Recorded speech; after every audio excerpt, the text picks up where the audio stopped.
time for Voice of Indie. Your hosts today are Beem Weeks, author, producer, and marketing monster for independent multimedia publisher Fresh Ink Group, and Stephen Gies, author, producer, composer, and publisher for Fresh Ink Group.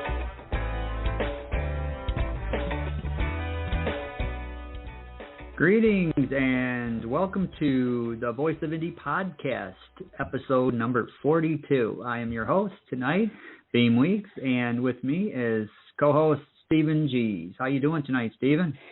I'm doing great. Good to be back on here with you again, and looking forward to talking to tonight's guest. It's middle of May down here in Alabama on the side of the lake, which means that brim are starting to bite. And the fun thing that happens right around these couple of weeks period is the turtles, and I mean big turtles, like dinner plate-sized turtles, start coming out of the lake, crawling up through the yard into the woods so that they can lay their eggs. And then a couple of weeks later, we get thousands of little baby turtles coming back down through the yard to get to the lake. And that's kind of happening right now, so you got to watch where you walk out there. But I think the one thing that I'm noticing that's really heartening is that in this past week, a lot of our Fresh Ink Group authors are calling and placing orders for quantities of books because they are starting to schedule events again. Book signings, appearances, readings, things at their local libraries, things like that. And one that's particularly fun for me is Mark Herndon, who was the drummer with Alabama for 3 decades, 32 years, something like that. I should know that number. 28, yeah. I knew it was somewhere around 3 decades. He is married to country star singer Leah Seawright now. And the two of them and their band go around and play various places every now and then, except the pandemic kind of shut them down. But she called me to place an order for some books, and when I called her back, she didn't answer, and then later she apologized and said, I was on stage when you called. On stage, that's a good sign. And they have also scheduled a concert. Normally, the tradition down here in Alabama in DeKalb County was the band Alabama every June played a concert in their hometown, which is Fort Payne, Alabama. And they called it Fan Appreciation Day. And that tradition has been carried on by Mark and Leah, even though Alabama got a little bit too big to come down here and play where they live anymore. So they were doing that every year, but Mark's a commercial pilot now, and he works every other week. And the week of that show down here, he has to work. So the week before, they're going to do a concert in Center, Alabama. It'll be Mark Herndon on drums, Leah Seawright singing, and the rest of their band playing with them too. So I'm really looking forward to getting out and going and seeing them play, having some fun, and maybe having a box of books sitting there so we can see what we can sell. Yeah, and the books that he's talking about is Mark's memoir, The High Road, and that's by Mark Herndon. I've read it. Excellent book. If you're a fan of country music, a fan of Alabama, or just enjoy a really cool and fun memoir, grab a copy. Seriously, this he's got so many cool and fun and wild stories from his going back to his childhood, his teen years, and then how he got into the band and some of the crazy capers on the road. So, The High Road by Mark Herndon. Go grab a copy. Yeah, and it's also full of some very cool pictures. A lot of them featuring famous people. He's an inductee into the Country Music Hall of Fame in Nashville. And he knows people, and people know him, and he's just got a lot of fun stories to hear. So, Beem, we want people to participate in today's show. You got a little roll-in telling them how? Yeah, but before I do that, I got to touch back on something you started with. These brim, they're biting. Does that hurt? A lot of people don't even know what a brim is. A brim is kind of a hybrid thing on fish. your hat. It's like a bluegill, sunfish, shellcracker. They're bigger than bluegills that you see around most of the country, though. They're like the size of a dinner plate. You can catch them maybe a pound each. But when they're bedding like this, they come into the shallow waters and they fan out beds and lay their eggs. And if you can find the right area and get a bucket of crickets, start throwing it out there, generally they will bite as it hits the water, just to keep another fish from biting it. So it's not hard to go out, catch 100, 150 of these things in 2-3 hours. And that's a lot of fun. All right. So enough with the fish talk. If you want to join tonight's show, whether on Twitter or on the phone, here's how. Call 516-453-9902 right now with your questions or comments for tonight's guest. Or post a note on Twitter with hashtag Fresh Ink Group in the body of the tweet and we'll read it on air. That's 516-453-9902 or hashtag Fresh Ink Group on Twitter. Woohoo! 516-453-9902. And we're looking at Twitter right now. No, I'm just kidding.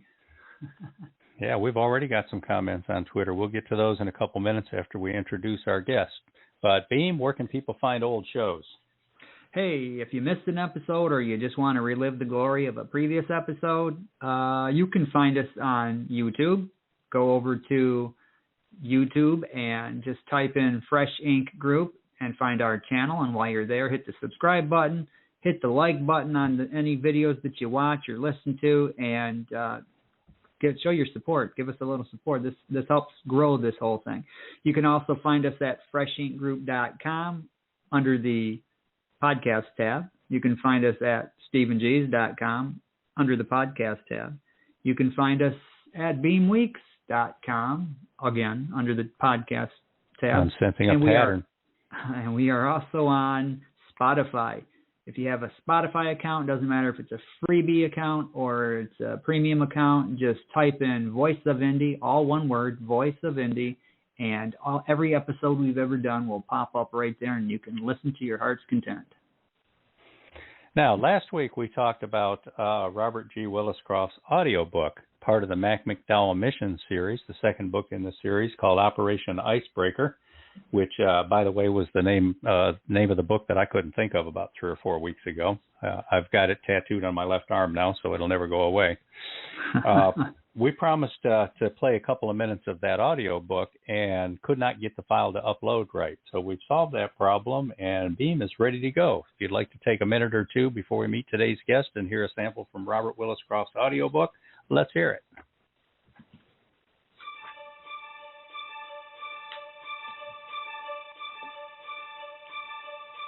Surfaced off Cadiz, Spain. It seemed to take forever, but in actuality, it took only about a minute. One moment we were rising like a skyscraper elevator, and the next we slammed into something and stopped dead, surrounded by the awful sound of shrieking, tearing metal. I tried raising the attack periscope, but it didn't move. The skipper tried the navigation scope, got it to rise about a foot, and that was it. Mac, go to the bridge and see what's going on, the skipper told me. Captain's got the con, he announced to the control room personnel as I donned a headset with boom mic and started up the ladder leading to the bridge. I opened the lower trunk hatch. It swung up into the trunk. Trunk's dry, I announced to the control room. I climbed the rest of the way and cracked the upper hatch. Just a few drops of water, I announced as I let the spring open it all the way. I squinted into the bright noon sun. Con, bridge, I said over the circuit. It looks like we surfaced directly beneath something. A barge, maybe. I can't tell for sure. Whatever we struck must have sunk. I scanned around the surfaced sub, gently rocking in the nearly calm sea off Cadiz, clearly visible to the northeast. There's a tug 200 yards off the port bow. A guy on the stern is chopping frantically at a steel tow hawser. It's stretched taut, pulling down the tug's stern. I watched for several seconds. The hawser just parted, disappeared below the surface immediately. The tug's on an even keel. No! Now the guy is screaming bloody murder, shaking his fists at us. I'm sending lookouts to the bridge, the skipper said in my ears, and the photographer. There's more, I said. 2 missile hatches are sprung, and the bridge is pretty much a twisted mess. The screw and rudder work, the skipper said. You got the con. Keep us away from anything else, but stay as close to where you are as possible. I'm on my way to the bridge. Man, there you go. That's kind of cool. See, this is what we do. We put the sound effects in there, put some music, and just try to really make it an experience. And those are all very authentic submarine sounds, too. You should have seen us in the water chasing submarines trying to record all of those sounds. And apparently the U.S. Navy, it takes exception to people tracking their subs, so that got kind of ugly. But Robert Williscroft is very serious about everything being correct and authentic in these audio books, and we like that. That's really appealing to fans who know what they're listening to and like for things to be real. So that's part of the Mac McDowell Mission series, Operation Icebreaker audio book. You can also get the book in hardcover, softcover, ebooks, and all the different formats. Trailer. Yeah, the trailer for the Mac McDowell series is up on our YouTube channel. So go over to Fresh Ink Group on YouTube and watch it, like it, and share it on social media, Twitter, Facebook, wherever. Yeah, and enjoy it while you can, because we're getting ready to replace that with an updated video that's going to have the third book in the Mac McDowell Mission series, Operation Arctic Sting, which is going to go on sale probably in the next week or so, and be on a pre-sale period probably for about a month. So let's get to tonight's guest. This is John W. Howell, author. John began writing as a full-time occupation after an extensive business career. His specialty is thriller fiction, but John also writes poetry and short stories. His first book, My Girl, spelled G-R-L for girl, introduces the exciting adventures of the book's central character, John J. Cannon. The second Cannon novel, His Revenge, continues the tension. The final book in the trilogy, Our Justice, launched in September 2016, and it concludes the thriller series. John's fourth book, Circumstances of Childhood, launched in October 2017, and it tells a different thriller story of riches to rags, football, Wall Street, brotherly love, redemption, and inspiration with a touch of paranormal to keep you riveted. Well, that sounds like a Hallmark card, doesn't it? The fifth book is a collaboration with the award-winning author Gwendolyn M. Plano, titled The Contract. Heavenly bodies become concerned about the stability of the earth and send two of their own to risk eternal salvation in order to save the planet. The Contract achieved #1 status in its genre.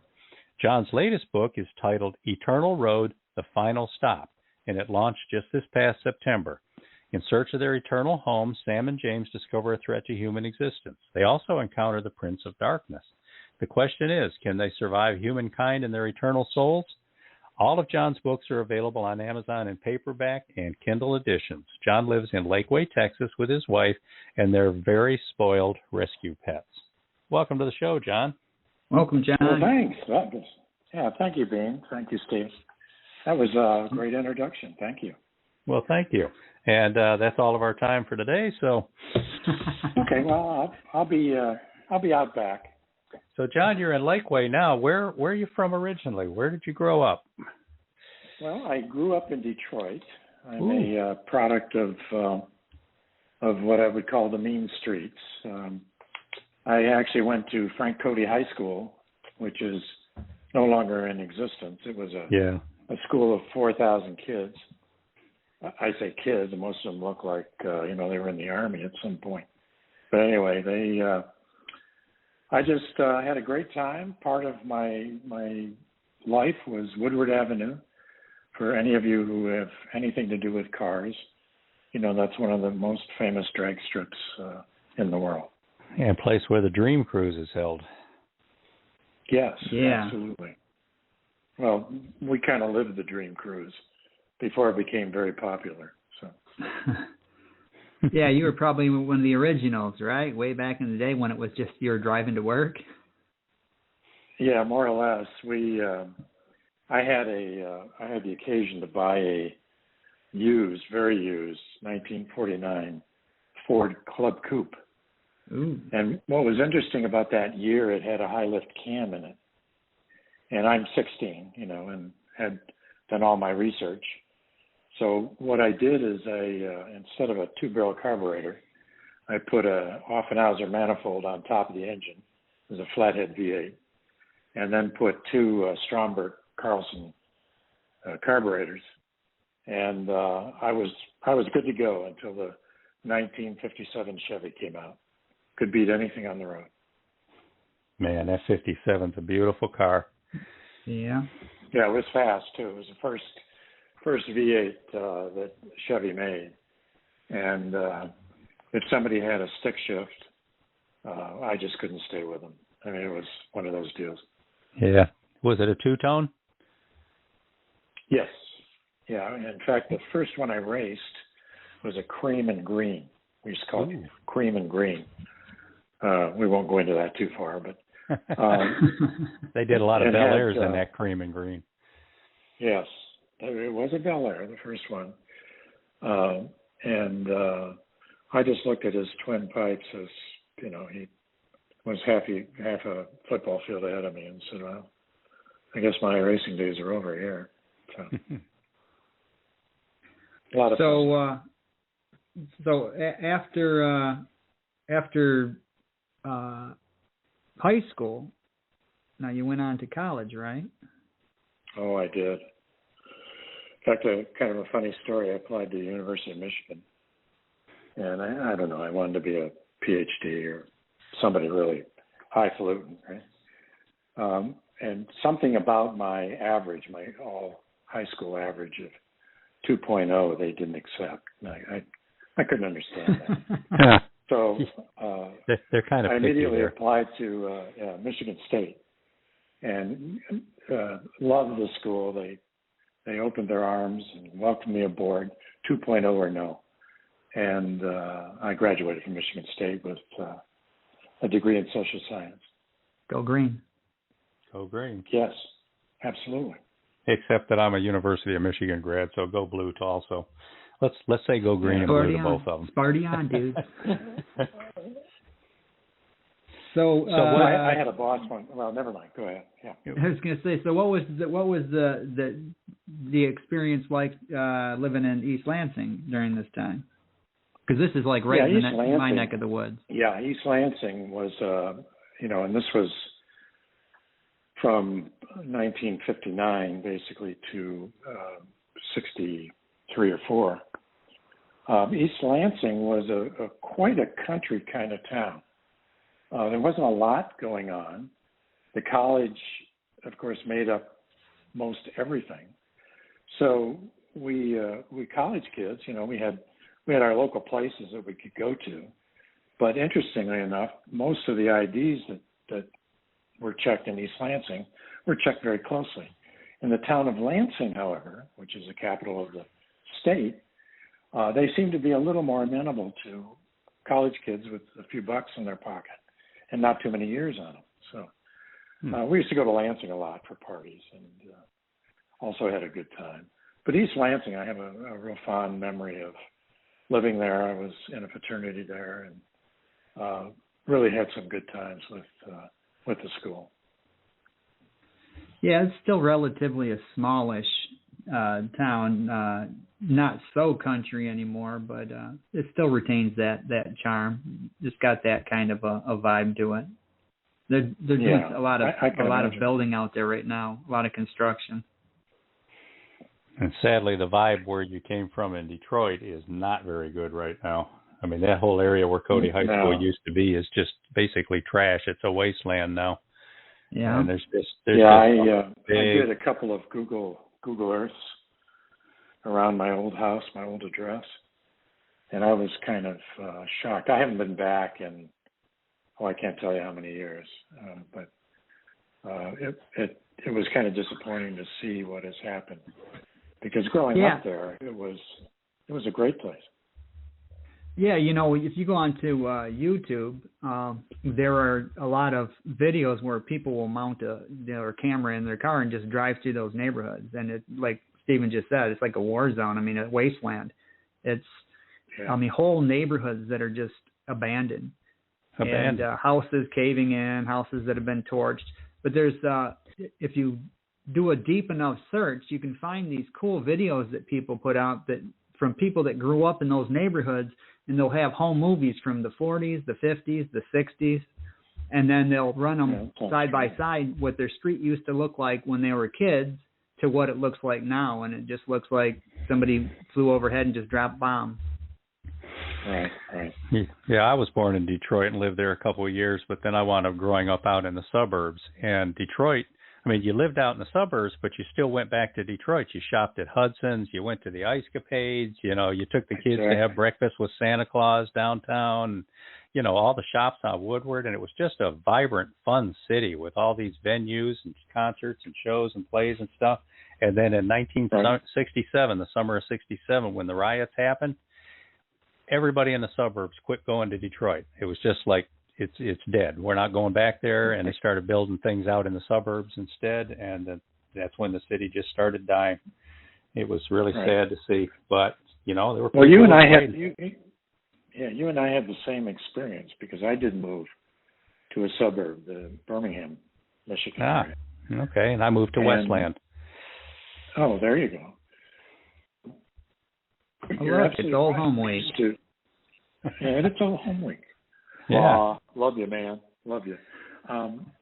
You're right. You're absolutely right. We used to go to Detroit for everything.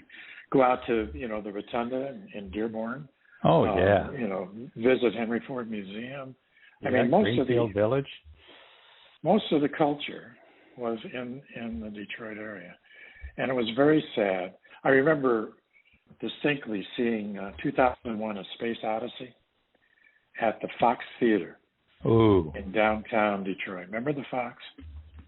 Yeah, they remodeled it. It's been restored. Yeah, fully restored. They hold concerts there. They hold all kinds of really cool stuff there now. Well, this movie was, you know, in its day, and this was, I have to guess, 1958, was a step forward in terms of technical usage of sound and sight and all that. And to see it in that venue was fabulous. I mean, I never forgot the movie. It was a major thing. So, what took you from Michigan to Texas? Well, that is a long, winding road. Wait a minute. Wasn't there a stop at Notre Dame on the way in between there? Oh, that, yeah. Yeah, but you know, we're in the spirit of Michigan here, and we're in the spirit of Michigan State. We don't want to taint those memories. I actually went back to Notre Dame after working for like almost 18 years. They had an executive program there, and so I went back and went back to school. And it was pretty much full-time school, although I still had to work. From Detroit, I'll try to be real brief here, Beem. I interviewed at Michigan State, and my first job was with Procter & Gamble. And interestingly, I was interviewing for a position that I thought was going to be, I don't know, in Ohio someplace. And it turned out that my first job was in Lansing, Michigan. Ooh. They cool. had from the time they hired me, one of their employees resigned. And they said, oh, why should we move this guy? Just put him right here. So I worked there. Then I joined a different company. I think you guys are familiar with Bayer AG. Mm-hmm. At the point that I went to work for them, it was called Miles Laboratories. And I was hired away from Procter & Gamble. And I worked for Miles for 22 and a half years.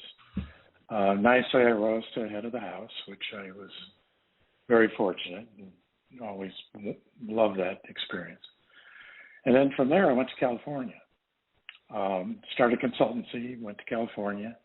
You know, you go to California because that's where all the money is blowing on people's lawns, and, you know, you can kind of scoop up a couple of jobs here and there. And so luckily, with your rake. Yeah, with your rake, yes, rake it in.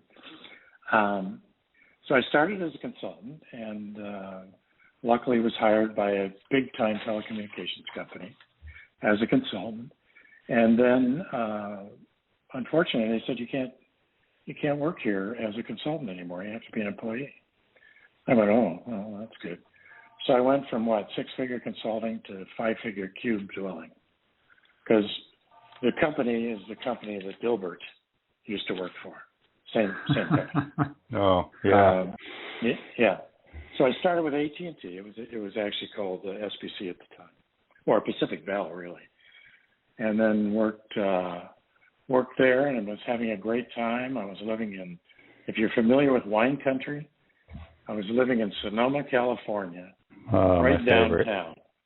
Yeah, right downtown. I mean, I could walk to a restaurant. Gunlak Bunshu, which is a winery, was in my backyard. I could go over there and steal grapes. Yeah, if I wanted to. That's right there where that park is, right in the middle of town. Exactly. Yeah. So I was minding my own business, and all of a sudden I got a call from my boss. Said, "Hey, we have good news." I said, "What's that?" "We want you to come to the headquarters," which was at that time in San Antonio. I said, "The headquarters? Oh, gee, I don't know. Can I think about it or whatever?" Well, he said, "Let me put it this way. Your job is at the headquarters. Now, if you choose to stay in California, that's your business, but what we're trying to tell you is your job is no longer there." So I thought it over for half a second, because at that time I was almost, I was in my 60s. And I just, for some reason, didn't want to send my resume out when I'm 60 some odd years old. Yeah. I didn't think, I thought, I can just imagine some 20-something looking at this and going, "Grandpa, why don't you give up?" Right? So I said, "Okay, I'll go." So we relocated to San Antonio. We had a daughter, wife, and a horse. And nicely, AT&T relocated all of us to San Antonio. And I spent the better part until 2012 as an employee there, doing a lot of really good contract work, a lot of interesting stuff. And then I retired. So now we're up to date. All right. San Antonio is a beautiful city. Oh, I loved it there. Yeah, if they're going to send you someplace, that's a good place to get sent. Well, we had a bit of a problem. If you know anything about California weather, the daytime it can get up to maybe 90, and at night it goes down to 55 virtually every night. So you never run your air conditioning because you just open the windows. And so we moved to San Antonio and stepped out of the car, and it was 104. Wow. And it took us about a year to figure out that we weren't going to fry, when we went outside. So we finally got used to it. But you're right. San Antonio is a great place. So whereabouts? Okay, listeners. Just we're, a second. We're looking for callers. Yeah. Whereabouts is Lakeway, Texas, located? Okay. Well, from San Antonio, I went down to the coast, Port Aransas, and lived there I had a house there for 12 years. And then Hurricane Harvey came through and sort of convinced me to move closer to our daughter, which Lakeway is a suburb of Austin. So we're in the greater metro Austin area. Cool. And we believe in keeping Austin weird. We buy into that. Well, that's what Austin is there for, to be weird. Exactly. It's a fun area, though. A lot of fun. Yeah, it really is. It is. Yeah, as Stephen was just saying before I cut him off, callers, give us a call. John Howell, John W. Howell is on with us. And you can talk to him. You can ask him a question, give him a comment. Call 516-453-9902. That's 516-453-9902. Or you can go over to Twitter and leave a comment or a question. In your tweet, just use #FreshInkGroup. And we have a bunch of comments over on Twitter. All right. Beem, you want to start with Helen's? Sure. Dr. Helen Burrell. She says, "Hello, John Howell, New York City summer, 86 degrees Fahrenheit today. What happened to spring?" Well, I agree there because we're in Michigan. We're in the 80s, and for the next week or so, we got all 80s. So it's like summer came early. So many people at your Facebook site recommend your Eternal Road, The Last Stop, that I'm motivated to read it. I'm enjoying your interview. Good luck with all your books. Thank you, Helen. Yeah, we've also got Verwayne Greenhose left a couple of comments. He says, good to hear from you, John. And then he added, I've been to several Woodward Dream Cruises. I think the last one was in 2017. I loved them. They're still doing them, Verwayne. Yeah, and Robert G. Williscroft says, I take it the school wasn't woke then. No, it wasn't. We've got a comment from Jan Sykes. She says, I'm late to the party, but you are sharing some great memories at Howell Wave. And Jan Sykes is going to be a guest on this podcast about a month from now, so we're looking forward to having her on there. She's another Texas writer. Yeah, hi, Jan. Okay. Verwayne Greenhole, he says, I got my BS from Michigan and my wife got hers from MSU. Interesting. We watch basketball and football in different rooms on certain days of the year. Yeah. Yeah, and Jan Sykes added, that must have been culture shock moving from California to San Antonio. Yeah, I can imagine. Certainly was. Okay, Beem, you want to roll a commercial, and then we'll come back and talk to John about his books and his writing and life in Texas? Sure thing. Phil Lippert was thrown into the bowels of the Michigan Department of Corrections as a 17-year-old adolescent. He remained entrenched in a world of malfeasance for the next 40 years. With astonishing honesty, he reveals the raw details of what a life of incarceration looks like from the inside. His observations of human behavior and his stellar ability to tell a story reveal the courage and resilience of a man who has survived horrifying and savage injustice. Sometimes tragic, but often humorous and redemptive, Crimes and the People Who Commit Them offers a poignant collection of stories and miscreants and corrupt institutions, tales of men who have made poor choices and suffered grave consequences. Through it all, Phil Lippert displays a sly sense of humor and the quiet wisdom of a man who is, ultimately, a survivor. Lippert's journey has been one of an unrequited longing for freedom. Crimes and the People Who Commit Them is proudly published in jacketed hardcover, softcover, and all ebook formats, available worldwide. Yeah. Another Fresh Ink Group book. The soundtrack for the trailer is what you just heard. The actual video that's going to go with that's probably not going to be finished until around tomorrow or so. That sound about right, Beem? Yeah, I think we've got just a few more things to do to it, and we will have that ready to go tomorrow sometime or Friday. But now, those of you who are signed up for our newsletter, and if you're not, go to freshinkgroup.com, and it's down near the bottom of the home page. Go ahead and put your email address in there. When you get your newsletter next Wednesday announcing the podcast, we'll make sure we have the completed video in that newsletter so you can check it out too. Yeah. Now, since we've, kind of learned a lot more about John Howell here, John, hobbies. You're down there in Texas. You're retired now. You got any hobbies? What interests you in your spare time? Yeah, it's kind of interesting. Are you familiar with the dog breed French Bulldog? Yeah. Okay. That's the kind of dog where somebody says, "Hey, get one. You'll have a good time. You'll love it." They sort of say that. I also have a boxer, so I have these two take up a lot of my time as far as walking, playing, and etc. So I call them my hobby, and I do feature them on my blog on Thursday. And beyond that, I do the standard stuff like mow the lawn, take care of the garden and all of that. And I have to admit, I'm pretty much mostly a writer. My hobby is writing, I think. Wow, you call that a hobby, huh? I call it a way of life. Got to do it. Some people call it an affliction. We do have a caller. Yeah, you guys want to take a call? Great. Sure. All right. Get this thing Hello. on here. Hello, caller. What's your name? Where are you calling from? This is Jan Sykes. Hey, guys. Hi, How you doing? Jan.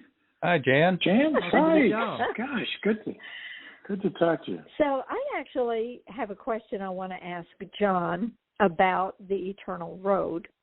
It was a fabulous book. I loved every bit of it, and it made me think some what-ifs about when we depart from this human body. So I'm curious as to what inspired John to write this story and if it has anything to do with religious beliefs. That's a great question, Jan. And John, maybe you could start with just briefly telling us what the book is about for those that aren't familiar with it. Okay. This is a story of a couple who, basically in grade school, they were very close. The young lady, the girl, was actually abducted and murdered. And the guy actually was in an accident some 17 years later. And the story is about this couple trying to find the eternal home for the guy. The young lady already has her eternal home. She was gone for 17 years, and so she's well established. But her job is to find a home for the central character, whose name is James. So her name is Sam. His name is James, and the whole book is about their journey, and it's a journey through time, a journey through space, through I would call actualization. It's a journey that is a few rocks in the road. They meet up with Lucifer now and then. And as you can imagine, Lucifer has no good intentions. I mean, even if he looks good. I don't trust him. Yeah, I don't either. He was kind of a horrifying character, actually. So the whole idea is for Sam to be a guide to James, so that he finds the eternal home that he will be happiest for eternity. I think that's really all anyone needs to know about it at this point. Jan, to your question, this book is pretty seated in some strong beliefs that I have about what happens to us once we take that, final, what we call it, final 3 fingers of bourbon or final breath or whatever it is. What does happen to us is in my mind, a whole different set of circumstances. And it's a set of circumstances that isn't based in religion. It's more based in how I personally, John Howell, would like to see eternity go. Now, I know that sounds pretty arrogant, and it may not even be up to me. But at least while I'm writing books, it can be the way I want it. I see eternity as being a quest to get closer to the ultimate being. And I think, I believe in God. I don't know if that's a problem to anybody, but I do. And I don't believe that once we cross over, we're automatically placed there. I think that it's a matter of coming and going, coming back to Earth, earning a little bit more, going there, learning more, coming back. So there's a little reincarnation in there. There's a little bit of Christianity in there. It's kind of a just a very personal view of how I'd like to see things turn out. Well, I think that was one of the things that I absolutely loved about the book, because it resonated with me and my own beliefs. And so it just really gave me a lot of pause and just thinking, what if, and who's going to be my guide? And so it was a fabulous story, and I loved it. Well, we think we know who your guide's going to be. Yeah. Who knows? And for those who don't know, Jan has some wonderful books about she and her relationship of her husband who did pass, and I think those are really great stories, Jan, and I'm sure Rick's going to be there. John. Thank you. Yeah, and it isn't a preachy book. It's not something that I struck out to say, okay, I'm going to convert people to anything. There's no conversion. Well, yeah. To what you were, it's a theory. Right. Yeah, to what you were saying, as a writer, I mean, and I've said this before, I've said this for years, that we are creators sitting in the seat of creating worlds and characters, people within these stories. So, I mean, we get to dabble and pretend to be, to play small g God as we create these worlds and all that. But that's what we are. We are creators, and so you can create any world you want if you have the imagination for it. That's very true. Very true. Well, you can also have fun with. Well, that's kind of all I wanted. I just kind of wanted John to share a little bit of that, and I'll get off and continue listening and give somebody else a shot. But enjoying the show, and well, thank you for calling in, hearing Jan. more about you, John. Absolutely, and I'll look forward to chatting with you guys soon. Yeah. Great. Thanks, Jan. Thanks, Jan. All righty. Sure. Bye-bye. Bye. All right. And over on Twitter, Verwayne Greenhoe says, in my years as a paramedic and then as an ER nurse, I saw many people take that final journey. Some were frightened at first and then smiled as they slipped away. I always wanted to know what they saw that made them smile someday. Oh, great comment. Yeah. And Robert Williscroft added, at the Los Angeles Adventurers Club, we go on the great adventure, quote unquote, OTGA, going on the great adventure. I like that. Well, it reminds me of some years ago, there was the commercial where the young grandson, he must have been 10, 11 years old, he's sitting there with his grandfather, and he says, Grandpa, where do we go when we die? And Grandpa says, in the ground. It was funny. Because it was this dry sense, this curmudgeon old guy in the ground. Mm. But yeah, I mean, I'm a believer. I believe that I believe in God. I believe in there's more to it than this. This is not the end when we leave here. So I mean, that's just my own beliefs. But everybody's entitled to theirs. So, John, what is your writing process? Are you write on a pad longhand or a word processor, or sitting out on the deck in the sunshine, or late at night, early in the morning? How do you write? When do you write? Where do you write? Yeah, that's a good question. I have this thing about doing 1,000 words a day on whatever my current work in process is. And what I've done is I've kind of designed my life around that. In other words, I don't really feel accomplished in a day until I've done that 1,000 words. And it doesn't matter that I've written 1,000 words somewhere else on my blog or whatever. It's always focused on that work in process. So what I try to do is I try to get that 1,000 words in as soon as I can. And sometimes life, and everything gets in the way.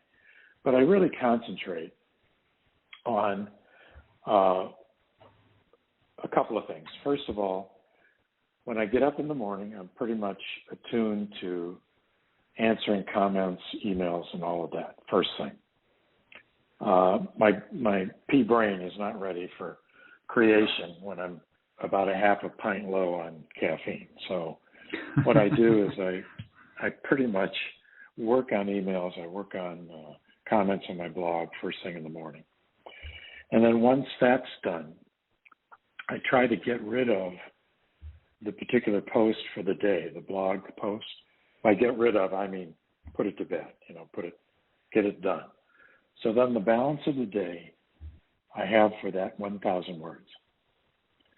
And so between honey-do lists and all the other things that can go on in a day, I pretty much do that 1,000 words. I used to write with music, Stephen. In fact, the first 3 books I wrote to the Queen albums. No. I don't do that anymore. I can write anywhere, anytime, any place. And what I've done is I've pretty much molded myself to concentrate on those 1,000 words. In other words, if I sit on the couch, let's say I have my emails done, I have my blog post up, and I sit on the couch, I immediately attack that part of the 1,000 words. And it may take me, 2 or 3 hours to do 1,000 words. It may just take that. But I find that if I'm dedicated to it, I'll get it done. I do go outside in the sun. I mentioned that French bulldog. She loves to lay in the sun. And I don't mind as long as the umbrella's up. So I do go out there and do write out on the patio. I absolutely write at a desk sometimes. I write on the couch. I don't think the only place I don't write is in the bed. The bed to me is for reading.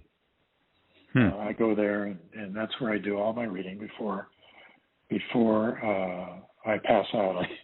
I shouldn't say pass out, but before my eyes close and I can't keep them open anymore, because I believe in reading every day.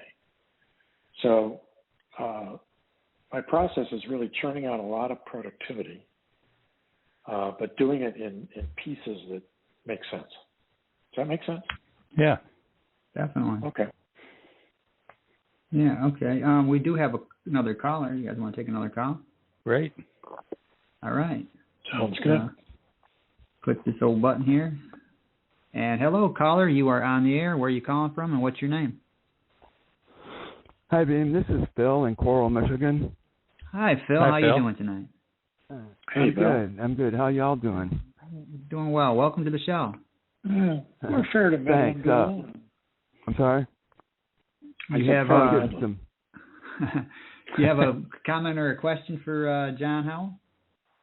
Yes, I've been enjoying the show tonight. This is good stuff, and I look forward to reading this material. I admit I wasn't familiar with it before, but now I'm intrigued, and also with the talk of Texas left me nostalgic. I spent some of the best years of my life down there, and every day of a Michigan winter, I'm asking myself, why aren't I in Austin? Yeah. But we got a myself. summer day today. We got summer today where I live, and that's a big deal. Yeah. We had summer up here today. We've been in the 80s for the last couple of days, so and we've got 80s here for the foreseeable future, at least for the next week. Well, you That's two, great. Bill and Beem ought to know that in Austin it's been raining for 3 days. Wow. It's due to be raining through Monday. Today was 70. Yeah, 70. And then, Bill, you would have been right at home about 3 weeks ago or 4 when we had temperatures hovering at 32 for 6 days. Wow. No. Yeah, John, the caller's name is Phil. Oh, Phil. I said Bill, didn't I? Yeah. Sorry, Phil. No problem. I just wanted to call in and congratulate you on your success here in the business where it's not easy to get to where you've gotten, and I wish you continued success. And I'll say good night. Well, thanks for calling Thank you in so and much, Phil. joining the show, Phil. You bet. Yeah, thanks, Phil. Okay. You want to go do another commercial?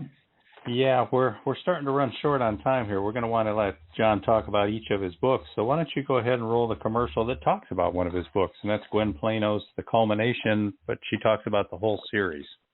Okie doke. And remember, listeners, the first Best-selling book. author Gwen M. Plano presents The Culmination, A New Beginning, the final book in the Contract thriller series. In the first book, co-penned by best-selling author John W. Howell, the Earth is threatened with a catastrophic event, and Heaven's leadership intervenes with extraordinary measures to ensure the survival of the planet. In Book 2, The Choice, a confidential team uncovers a traitorous conspiracy that has as its goal world domination. The pressing question is, who can be trusted and who cannot? The Culmination, A New Beginning brings the contract thriller trilogy to a close. After an assassination attempt on an Air Force base in Northern California, tensions mount. Heads of state meet to craft a denuclearization agreement. The meetings between these nuclear powers take a murderous turn.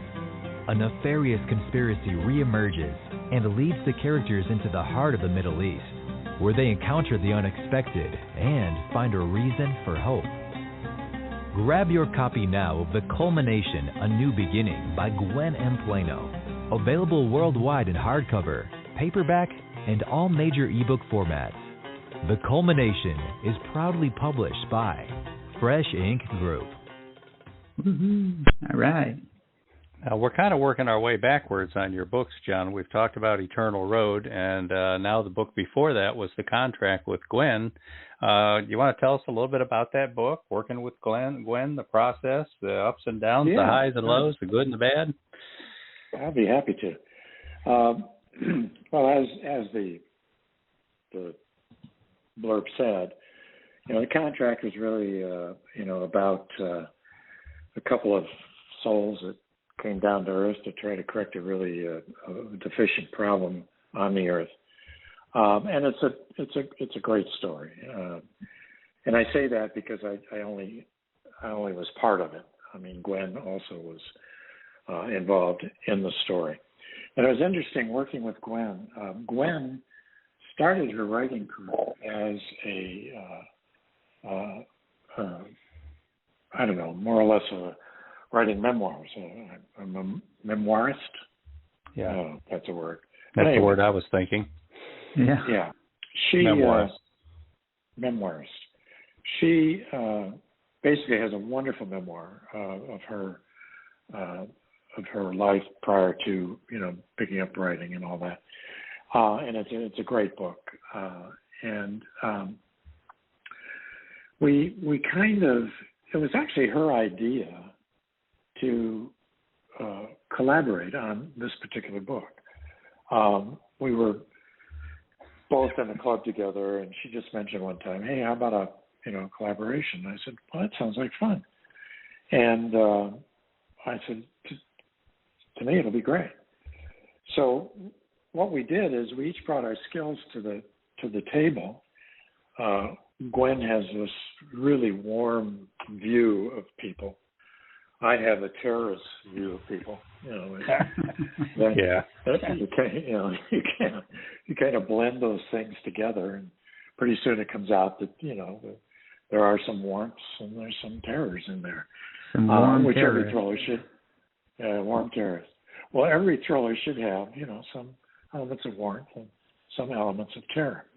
The difference, the way we approach this, the difference that we did is we each took a character once we had finished the rough draft, and we each kept the character honest all the way through the book. In other words, we didn't want the character reflecting just Gwen's view or just my view. We wanted the character to be a blended character so that the book had honesty to it. In other words, when someone read it, they wouldn't really know unless they saw the names on the cover, which are very prominent, but that two people actually wrote it, and two people who up to that point hadn't met, hadn't even been in the same room together. So if you can imagine that kind of a process. Long story short, it became a kickoff for her to do two other books under the same kind of storyline. And I have to say, you can read the contract and not read the other books, or read the other books and not read the contract, and you're not lost. I mean, there's an element of originality in each book that keeps you on track. So, loved working with Gwen. It was a memorable experience. We unfortunately just couldn't continue. We started the choice, and then life again got in the way, and I couldn't do two books at one time, so I had to break away. So anyway, anything else about the contract? That pretty much covers it. Yeah. As you said, Gwen started out as a memoirist. That's her book, Letting Go into Perfect Love, which we just recently republished about a month ago. So everybody's urged to get out there and find that, Letting Go into Perfect Love by Gwendolyn M. Plano. Yeah, with a beautiful new cover on it, too. Yeah. Yeah, you are the right guys to be publishing that book, I can tell you that.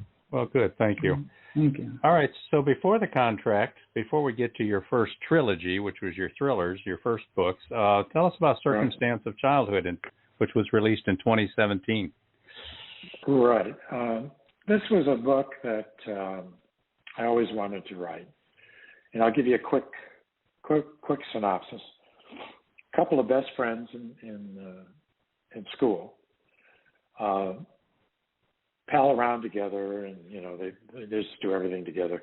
They both decided they wanted to become, for whatever reason, I guess you don't wake up in the morning and say this, you really work at it your whole life, but they wanted to be National Football League players. They wanted the stardom, they wanted the money, they wanted the glory of playing NFL football. They actually got a scholarship.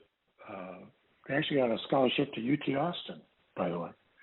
And they got a scholarship. And unfortunately, one of the guys was killed in a car crash. There's a theme here in some of my books. I tend to murder people in car crashes. But anyway, it was an unfortunate thing. And the other one went on. He actually, because they had developed a unique play procedure and process, the two of them, the other guy wanted to quit football but went on because the coach convinced him he should go on. And instead of playing in the backfield, he became a quarterback. He became a Heisman winner.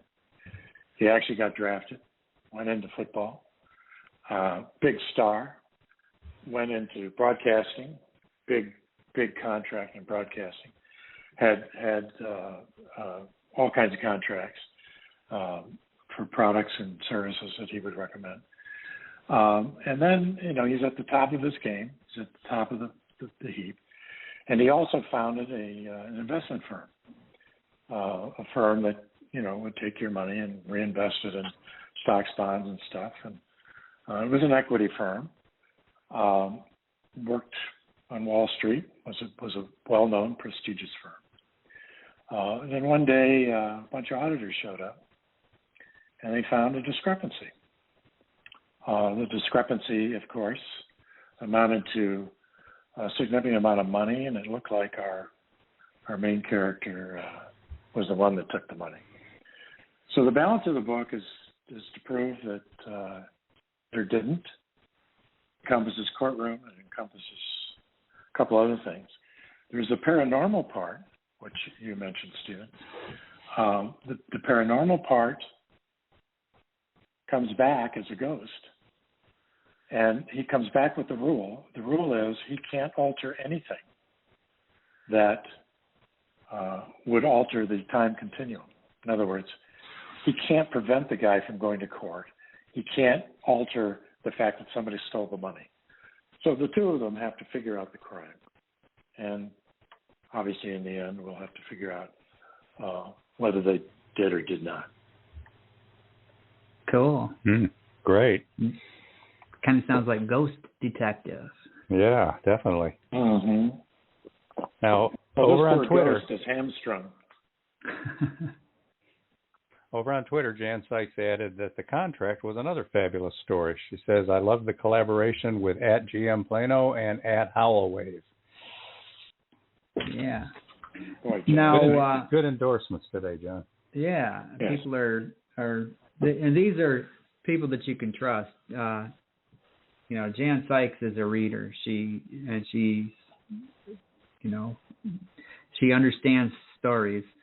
So if she's given the endorsement, you can trust that. Now, talking about the trilogy here,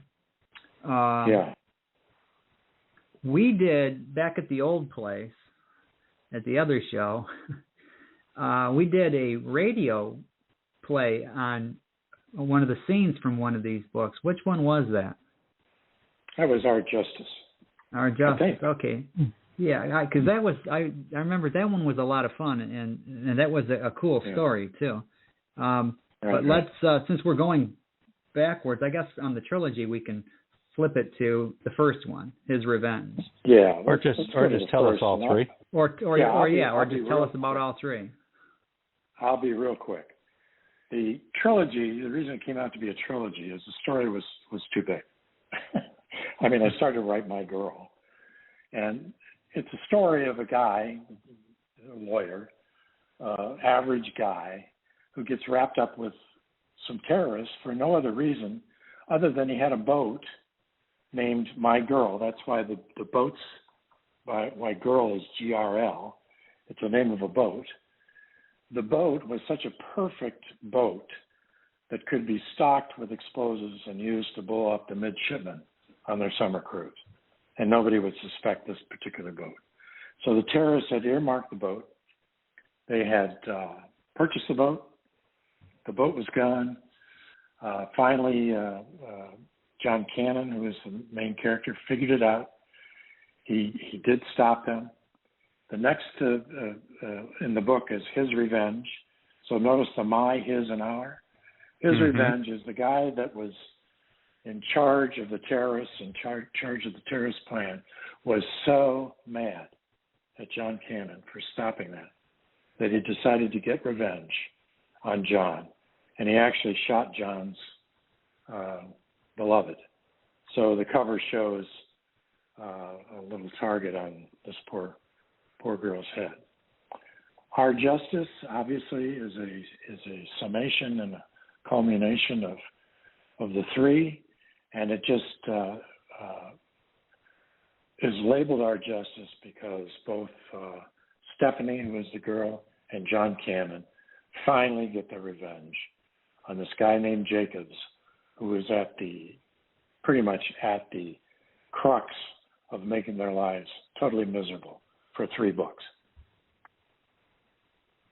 That's it in a nutshell. Wow, okay. Now, listeners, those are called His Revenge, Our Justice, and My Girl is the trilogy. And if you go to places like Amazon, you'll find, they're dated 2015, 2016, 2017, so you can easily tell which were his earlier works with this trilogy. Yeah. So what's next, John? What's 1,000 words a day happening right now? Well, right now I'm working on the second sort of a sequel to Eternal Road. And I thought Eternal Road would be a one-book, what do we call it, one-book pony. But a number of people that I really respect said, hey, there's more to this story, and we want more, and we know where you live, and if you don't give us more, we will, we'll find you. So the next sequence is the James and Sam, who were in the first book, are called back to duty because an Air Force pilot and a guy by the name of Eddie Rickenbacker. Eddie was responsible for escorting this Air Force pilot to his eternal home, but both of them are lost now on the Eternal Road, and we don't know why. So these two have been called to try to find them, and that's what they're doing at this point in time, looking for Eddie Rickenbacker and a guy named Ryan, who's the Air Force pilot. Wow, sounds fun. Any time frame on when this might be available? Oh, I wanted it done by June, but okay. I'm afraid it's going to be probably a September launch. Yeah, I know how that goes. I had something that was going to be out this tail end of winter, and it's still not done. And keep us informed, John, so we can let our listeners know when it's available and put it in our newsletter and get it out there. We try to make sure people know when books are coming out. Yeah, we'll promote that all over social media. And I sure appreciate it too. Yep. All right. Okay, John. Thank you for coming on and spending your Wednesday evening with us tonight. It's been a real pleasure, and both of you. I thank you. I think you're doing all the right stuff in terms of the publishing world, and you just, you're the kind of guys in this business that you love to be associated with. Well, thank you. Oh, thank you. So how do listeners to find you, John? You're out there on social media. You got a Twitter handle, blog, website? Yes, I have all of that. My blog, it's real easy to remember. It's johnwhowell.com. I have Facebook and Twitter too, but Twitter is really Howell Wave. At Howell Wave. Yeah. At Howell Wave. And then my Amazon author page is basically www.amazon.com/author/John W. Howell. All right. And, of course, listeners, if you ever want to try to get a hold of any of our guests and don't know how, we have a contact form at freshinkgroup.com, too. Just send us a note, and we'll make sure we get you connected. John, it's been a real treat. I might add one thing. I'm also a member of the Story Empire, which is a group of writers that provide, some guidance, and I can be reached at Story Empire, which is Story Empire at WordPress.com. Great. Cool. All right. Well, again, thanks for joining us tonight, John. And listeners, if you missed this episode, you're not hearing me right now. But if you missed any other ones, or you just want to hear this one again, because we've had such a fantastic guest on tonight, Stephen, where are those archives at? There are 5 places. Go to YouTube, search for the Fresh Ink Group channel, and all of our podcasts are there, as well as all of our book trailers, some audio books, audio shorts, and other things. We urge you subscribe to that channel and help us spread the word. We're also on the podcast tabs of 3 websites, freshinkgroup.com, my co-host's website, beamweeks.com, my website, stephengs.com, and, of course, we are on Spotify.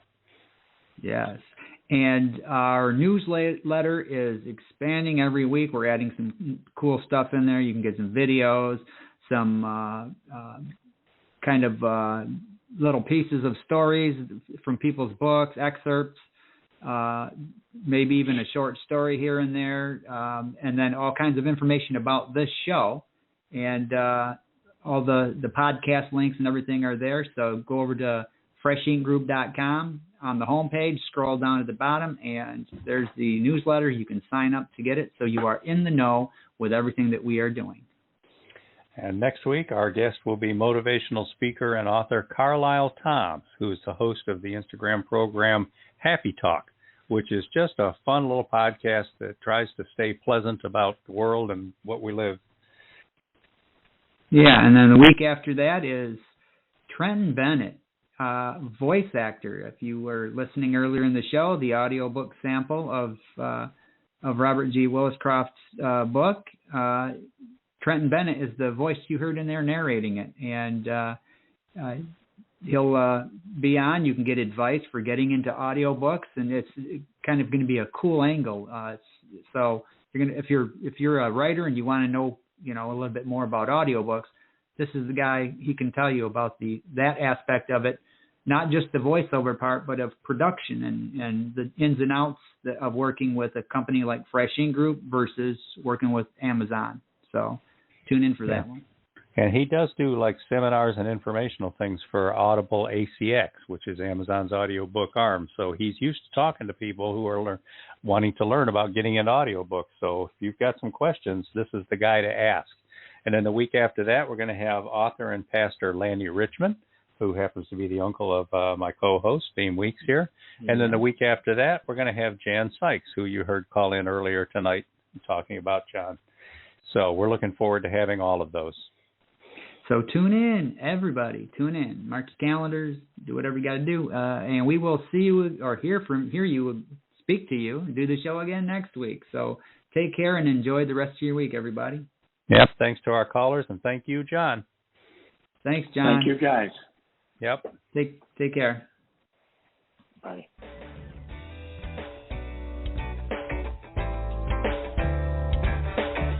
You've been a part of Voice of Indy, a production of Fresh Ink Group.